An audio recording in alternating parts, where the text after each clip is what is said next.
નમસ્તે વિદ્યાર્થી મિત્રો. પેપર નંબર 514 આધુનિક યુગનો અભ્યાસ જે તમારે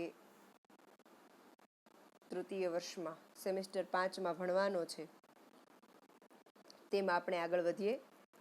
અગાઉના લેક્ચરમાં આપણે અર્વાચીન કાળના વિવિધ યુગો વિશે વાત કરી, તેમજ અનુગાંધી યુગ પછી આવતા આધુનિક યુગ વિશે હવે આપણે વાત કરવાની છે. ત્યારે આપણે આધુનિકતાનો અર્થ એ પણ સમજ્યા અને અનુગાંધી યુગથી અલગ પડતા આધુનિક યુગના લક્ષણો એના વિશે વાત કરી. હવે આધુનિક યુગ ઉદ્ભવ કેમ પામ્યો, એની શરૂઆત કેમ થઈ, આધુનિક યુગને ઉદ્ભવવા માટેના એવા કયા પ્રેરક બળો છે, એવા કયા પરિબળો છે કે જેને લીધે આધુનિક યુગ અસ્તિત્વમાં આવ્યો, અને એ પણ સાહિત્યમાં આધુનિક યુગ અસ્તિત્વમાં આવ્યો. એમ તો સાહિત્યમાં કંઈક બદલાવ આવ્યો, એના કંઈક કારણો તો હશે જ. તો જોઈએ આધુનિક યુગના પ્રેરક બળો. તેમાં સૌથી પહેલા આપણે જોઈએ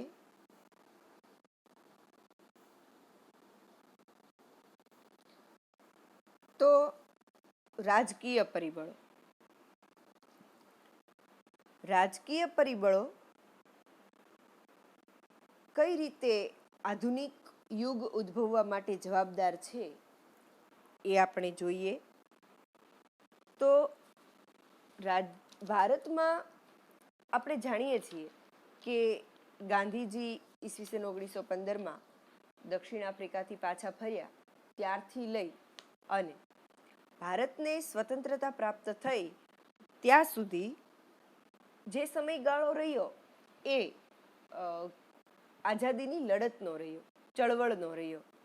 અને જે કંઈ આપણા દેશમાં ઘટનાઓ બનતી હોય એ સ્વાભાવિક છે કે એની અસર સામાન્ય જન ઉપર પડતી જ હોય છે અને એના પડઘા પણ દેખાય જ છે. તો 1947માં ભારતને આઝાદી મળી એ તો ઠીક છે, ભારત દેશ સ્વતંત્ર થઈ ગયો, પણ શું થયું તો કે ભારત દેશ સ્વતંત્ર થયો, પરંતુ ભારત દેશના લોકોમાં હજી ક્યાંક ક્યાંક અંગ્રેજોનો સ્વભાવ એ મૂકતા ગયા હતા એ હતો. એટલે અમુક જે કંઈ ઘટનાઓ બની, ભારતની સ્વતંત્રતા પછી ભારત દેશના ભાગલા પડ્યા, એને લીધે શું થયું તો કે એ ભાગલા પડ્યા ને એમાંથી કોમી રમખાણો મોટા પાયા ઉપર ફેલાયા. હવે એ કોમી રમખાણો ફેલાય એટલે એની અસર પ્રજાજીવન પર પડે જ, અને એ કોમી રમખાણો પ્રજાજીવનમાં પ્રચંડ સંક્ષોભ પેદા કરનાર બન્યો. વળી દેશ અને દુનિયાને માનવતાના પાઠ ભણાવનાર આપણા રાષ્ટ્રપતિ મહાત્મા ગાંધીજીની હત્યા થઈ. હવે આ હત્યા પણ પ્રતિકાત્મક ઘટના એક એવી બને છે કે જન સામાન્ય ઉપર એની પણ અસર થાય છે. ત્યાર પછી કયા એવા રાજકીય કારણો છે કે જેની અસર સાહિત્ય પર પડે છે તો કે વિશ્વયુદ્ધ. પ્રથમ અને દ્વિતીય વિશ્વયુદ્ધ કે જેની લીધે આખા વિશ્વમાં એની બહુ ભયંકર અસર થઈ. જાપાનના બે શહેરો હિરોશીમા અને નાગાસાકી ઉપર જે પરમાણુ બોમ્બ ઝીકવામાં આવ્યા, એ પરમાણુ બોમ્બની અસર ખૂબ જ ભયંકર દેખાય. શું થયું એને લીધે તો કે એ અણુબોમ્બની ઘટનાએ માનવ વચ્ચેના સંબંધને ભિન્ન કરી દીધો. વિશ્વયુદ્ધો અને યંત્ર સંસ્કૃતિના વાતાવરણને કારણે યુરોપમાં ખૂબ જ ઝડપથી રાજકીય, આર્થિક સામાજિક, ધાર્મિક અને સાંસ્કૃતિક ક્ષેત્રે કટોકટી પેદા થઈ. વિશ્વવ્યાપી જીવન વિગ્રહની એક કારમી વ્યથાનો પડઘો સાહિત્ય ક્ષેત્ર ઉપર પડે તે સ્વાભાવિક છે. આજે જ અત્યારનું જ આપણે ઉદાહરણ જોઈએ તો જે આ કોરોનાની વૈશ્વિક મહામારી છે એની અસર હવે પછીના સમયમાં કે હવે પછીના સમયના સાહિત્ય ઉપર પડશે. એનું કારણ છે કે આજે એક અલગ પ્રકારની પરિસ્થિતિ ઉદ્ભવી વિશ્વમાં, એને લીધે આખું જનજીવન ડામાડોળ થઈ ગયું. વિશ્વના બધા જ દેશોને ઘણી બધી તકલીફોનો સામનો કરવો પડ્યો. વિશ્વમાં આર્થિક, સામાજિક, ધાર્મિક અને સાંસ્કૃતિક આ બધા ક્ષેત્રમાં એની અસર થઈ. તો હવે એની અસર સાહિત્ય ઉપર થવાની જ છે.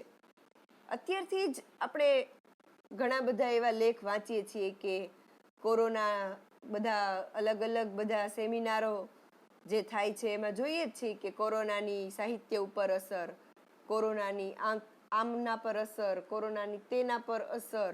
હવે તમે જુઓ જુદા જુદા સમય હાલના સમયમાં જ જો એની અસર વિશે લખાવાતું હોય તો હવે આગળના સમયમાં એના વિશે અચૂક લખાશે. અને ત્યારે આપણે કદાચ એવું કહેશું કે કોરોના પછીનું સાહિત્ય કે કોરોના પહેલાંનું સાહિત્ય, એવી પણ એક વાત થઈ શકે. એટલે આ જો હાલમાં આપણે જોઈ શકીએ છીએ અત્યારે કે આ કોરોનાની વૈશ્વિક મહામારીની અસર પણ જો સાહિત્ય ઉપર પડતી હોય તો આ વિશ્વયુદ્ધ તો કદાચ કોરોનાથી વધારે ભયાનક હશે, આપણે જાણતા નથી, પણ તો સ્વાભાવિક છે કે આ વિશ્વયુદ્ધની અસર એ પ્રજાજીવન ઉપર પડી એમ. અને શું થાય તો કે જીવન વિષયક, અને એના પછી એવું બને કે જીવન વિષયક કેટલીક વિચારસરણીઓ જેવી કે યુદ્ધના ઉન્માદમાંથી જન્મેલી યુદ્ધ પછીની જે હતાશા છે, નાસ્તિકતા છે, અશ્રદ્ધા, વ્યર્થતા અને જે માણસ અસ્તિત્વ માટે મથે છે એ, અને મૂલ્યોનો બધી જ જગ્યાએ જ્યારે નાશ થઈ છે વગેરે, આ બધી જ જે બાબતો છે એ સ્પષ્ટ રૂપે અનુભવવા લાગી. અને આ શોકસભર વાતાવરણમાં સદીઓથી સચવાયેલા અને શ્રદ્ધાના મૂળ જે હતા એ હચમચી ઉઠ્યા. માનવ જાતિ અને તેની સંસ્કૃતિનું ભાવિ ધૂંધળું દેખાવા લાગ્યું. સાંસ્કૃતિક કટોકટીને કારણે સૌપ્રથમ ફ્રાન્સમાં કલા અને સાહિત્યના ક્ષેત્રે ક્રાંતિ શરૂ થઈ. ફ્રાન્સનું પેરિસ એ કલા વિષયક આધુનિક અભિવ્યક્તિનું જન્મસ્થાન બન્યું.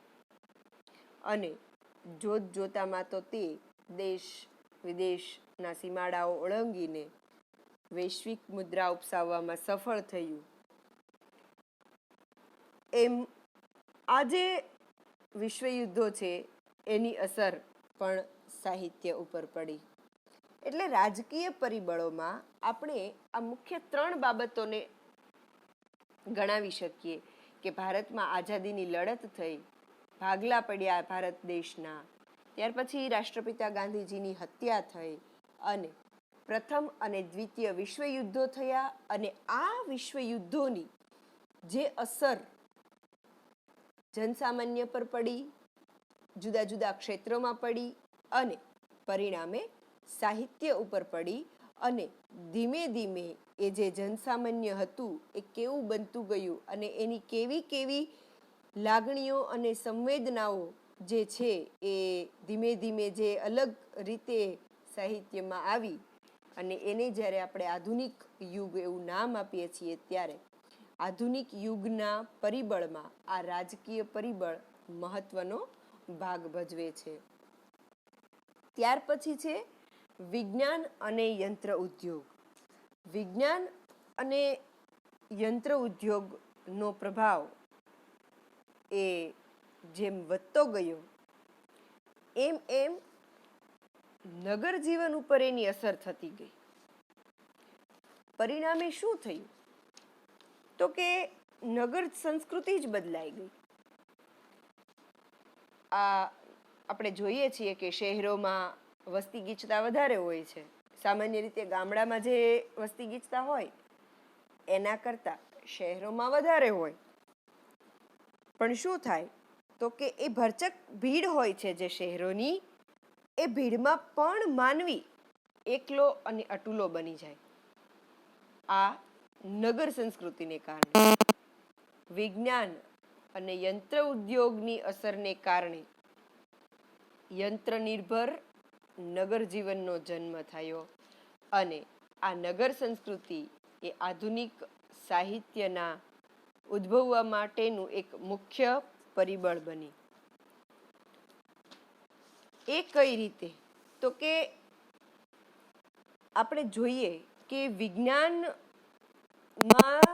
જે શોધો થઈ નવી નવી વૈચારિક કે ચિંતનાત્મકતા એ આધુનિકતા સ્થાપવામાં એ વૈજ્ઞાનિકોનું યોગદાન ખૂબ જ નિર્ણાયક ભાગ ભજવે છે.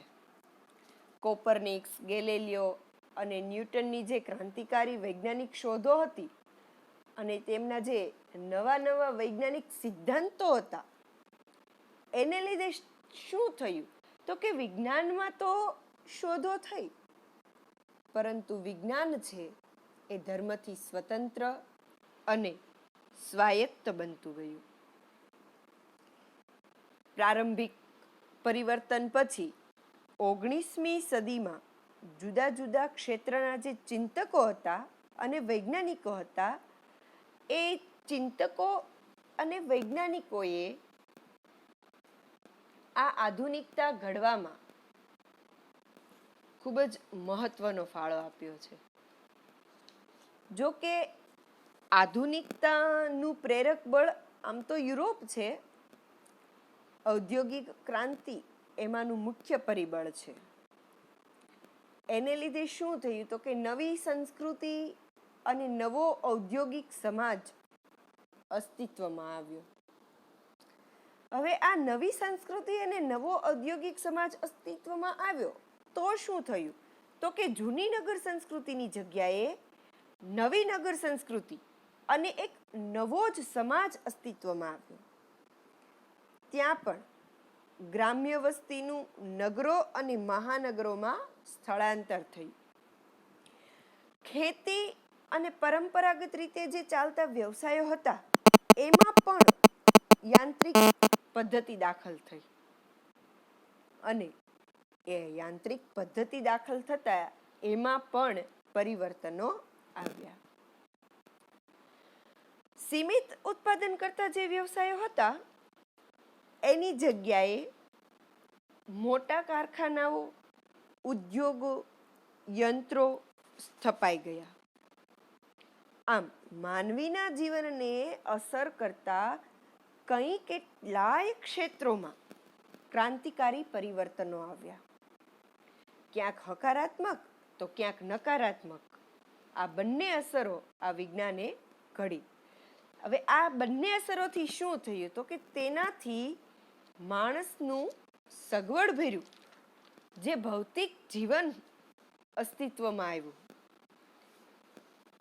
હવે આ ભૌતિક જીવન અસ્તિત્વમાં આવ્યું તો તેનાથી શહેરીકરણની કેટલીક સમસ્યાઓ ઊભી થઈ. યુરોપની માફક ભારતમાં પણ આધુનિકતાનું મુખ્ય ઉદ્ભાવક પરિબળ નગર સંસ્કૃતિ બની. યુરોપમાં જે બન્યું તેનો પડઘો ભારતમાં પણ ઝીલાયો. યંત્રોદ્યોગ પ્રધાન જે નગર સંસ્કૃતિ છે એની વિશિષ્ટ જીવન વ્યવસ્થાએ વ્યક્તિ વચ્ચેના સંબંધો ઉપર ખૂબ જ વિપરીત અસર પાડી. યંત્ર સંસ્કૃતિની સંવેદન શૂન્યતા, માનવ જીવનની વ્યર્થતા, એકલતા, વિચ્છિન્નતા વગેરે કોઈ એક પ્રદેશની ના રહી, પરંતુ આ બધી જ સંવેદનાઓ વૈશ્વિક સંવેદનાઓ બની. ભય, જીવન, અસ્તિત્વ જેવી મૂળગામી સંવેદનાઓ કલાનો વિષય બની. વિજ્ઞાન અને ટેકનોલોજીના વિકાસે તો માનવીને વધુમાં વધુ સુખી, સમૃદ્ધ અને સરળ જીવન બક્ષવાનું સપનું સેવ્યું હતું, પણ જેમ જેમ સગવડો વધતી ગઈ તેમ નવી સમસ્યાઓ પણ ઉદ્ભવતી ગઈ. આજે વિજ્ઞાન અને ટેકનોલોજી એટલું બધું આગળ છે, આપણે જોઈએ છીએ એની આપણા પર હકારાત્મક પણ અસર છે અને એની કેટલીક નકારાત્મક પણ અસર છે. હા, બધી જ વસ્તુની બે પાસા હોય જ છે, હકારાત્મક અને નકારાત્મક. એમ આપણે આજે જોઈએ કે વિજ્ઞાનનો જેટલો આપણે વધારે ઉપયોગ કરતા જઈએ છીએ તો એની અસર કેટલી પ્રકૃતિ ઉપર પડે છે. આજે પ્રકૃતિના જે વાતાવરણમાં વિક્ષેપ પડ્યો છે એના માટે જવાબદાર કોણ છે? તો કે માણસ જ છે. માણસે પોતાની ભૌતિક સુખ સગવડોને ખાતર નવી શોધો કરતો ગયો અને એમ એ પ્રકૃતિને અજાણતા પણ નુકસાન પણ કરતો ગયો. જેમ ભૌતિક સુખ સગવડો વધ્યા એમ શું થયું? તો કે હા, આજે આપણે શહેરોમાં રહેતા હોઈએ, ખૂબ ભૌતિક સુખ સગવડોનો ઉપયોગ કરતા હોઈએ અને ગામડામાં પ્રમાણમાં શહેર કરતાં આટલી ભૌતિક સુખ સગવડો મળતી નથી હોતી. પણ જુઓ, બંનેમાં તફાવત આજે આપણે જોઈએ છીએ. ગામડામાં ભલે ભૌતિક સુખ સગવડતા નથી, પણ ગામડાનું જનજીવન માનસિક શાંતિનો, આનંદનો આપણને અનુભવ કરાવે છે.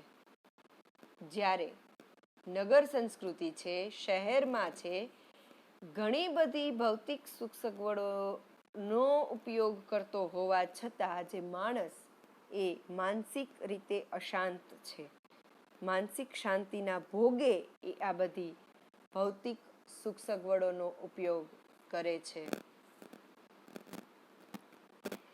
આ વાત ગુણવંત શાહે એક સંદર્ભમાં સરસ મજાની વ્યંજનાસભર રચના લખી છે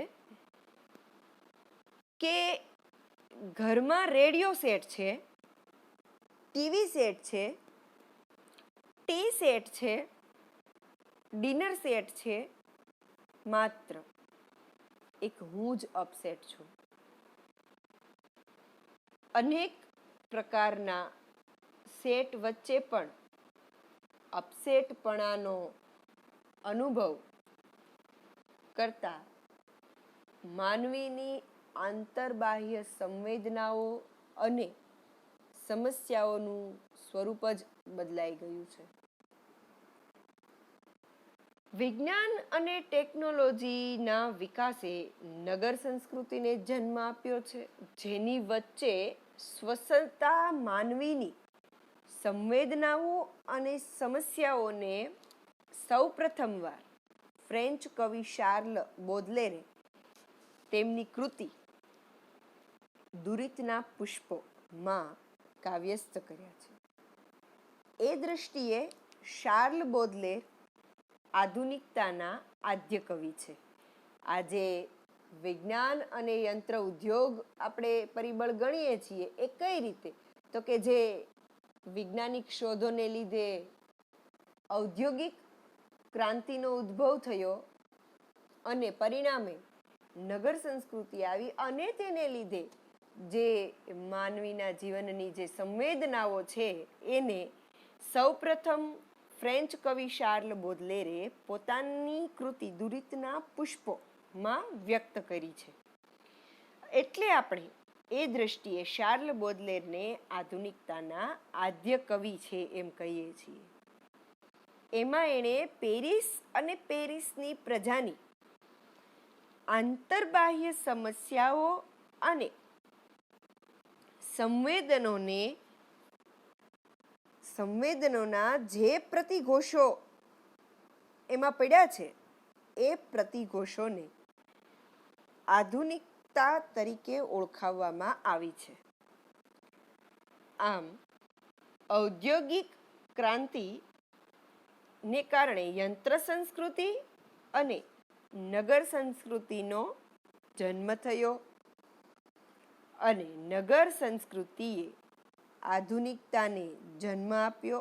એ દ્રષ્ટિએ ઔદ્યોગિક ક્રાંતિ એ આધુનિકતાનું પ્રેરક અને પોષક પરિબળ બની રહે છે. હવે વિજ્ઞાન અને યંત્ર ઉદ્યોગ સાહિત્યમાં આધુનિકતા આવવા માટે કઈ રીતે જવાબદાર છે એ પણ આપણે જોયું. ત્યાર પછીનું એક જે પરિબળ છે એ છે વિવિધ વિચારધારાઓ. એ કઈ રીતે? તો કે અદ્યતન ગુજરાતી સાહિત્યમાં ના ઘડતરમાં જે વૈશ્વિક પરિબળોએ ભાગ ભજવો છે એના ઉપર આપણે એક દ્રષ્ટિ ફેરવીએ તો વિશ્વ સાહિત્યની લાક્ષણિકતાઓ, વિશ્વ સાહિત્યના પરિબળો અને એના મૂળમાં રહેલા જે વિવિધ વિચારધારાઓ છે, જેમ કે કાર્લ માર્ક્સની નવી સમાજ વિચારણા, કાર્લ માર્ક્સનો જે મૂડીવાદ છે એ સમાજ માટેની એક નવી વિચારણા છે. સિગમન્ડ ફ્રોઈડનું ચેતન અચેતન રૂપ વાળી જે મનોવિજ્ઞાનની વિચારણા છે, પછી ડાર્વિન ઉત્ક્રાંતિવાદની શોધ કરીને કહ્યું કે માનવી આશ્ચર્ય તત્વ નથી પણ એ વાનર જાતિનું જ વિકસિત રૂપ છે. હવે ડાર્વિનની આ વાતને કારણે શું થયું? તો કે લોકોમાં ઈશ્વરીય શ્રદ્ધા વિશે આશંકા ઊભી થઈ. ધીમે ધીમે જે ડાર્વિનના ઉત્ક્રાંતિવાદ છે એમાં એનું એવું કહેવું છે કે મનુષ્ય એ વાનર જાતિનું વિકસિત રૂપ છે, એ કોઈ આશ્ચર્ય તત્વ નથી. તો એને કારણે ઈશ્વરીય શ્રદ્ધા વિશે આશંકા ઊભી થઈ. પછી સોસ્યુરની ભાષા અંગેની નવીન વિચારણા. આ બધી વિચારણાઓને લીધે શું થયું? તો કે પ્રાકૃતિક વિશ્વની તદ્દન નવી સમજણ ઊભી થઈ. દેશ, કાળ, ઉર્જા, દ્રવ્યો, સમાજ, માનવ વગેરેના ખ્યાલો ધરમૂળથી બદલાઈ ગયા. નીત્શેએ તો એવું કહી દીધું કે ગોડ ઇઝ ડેડ. એક નીત્શે છે પશ્ચિમી તત્વચિંતક. એણે ગોડ ઇઝ ડેડ કહીને ઈશ્વર અને ઈશ્વર સાથે સંકળાયેલી રૂઢિ, પરંપરા, ધર્મ, સાંસ્કૃતિકતા વગેરેનો છેદ ઉડાડી દીધો. તેથી શું થયું? તો કે કળામાં જે મનોહારિતા, મુગ્ધતા, રસિકતા, રંગદર્શિતા આ બધા જે તત્વો હતા એને સ્થાને કુત્સિત અને કદરૂપતાનો છડેચોક મહિમા થયો. આ બધા જે વિવિધ વિચારો, વિવિધ તત્વચિંતકોએ પોતાના જે વિવિધ વિચારો રજૂ કર્યા એને લીધે શું થયું? તો કે આ વિચારધારાઓ પ્રમાણે માનવીના જીવનમાં અનેક ગણા બદલાવ આવ્યા. સિગમન્ડ ફ્રોઈડની વિચારધારામાં માનવીને વાસના અને કૃત્યો, સિગમન્ડ ફ્રોઈડની જે વિચારધારા છે એમાં એ માનવીને વાસના અને કૃત્યોનો દાસ ગણાવે છે. એ કહે છે કે માનવીમાં પડેલી વાસના જીવનનું ચાલક બળ છે. એથી માનવી તેના કોઈ પણ કાર્યમાં સ્વતંત્ર નથી અને તેની વિચારણા પ્રમાણે બધી જ ક્રિયાઓ વાસનામાંથી જન્મે છે.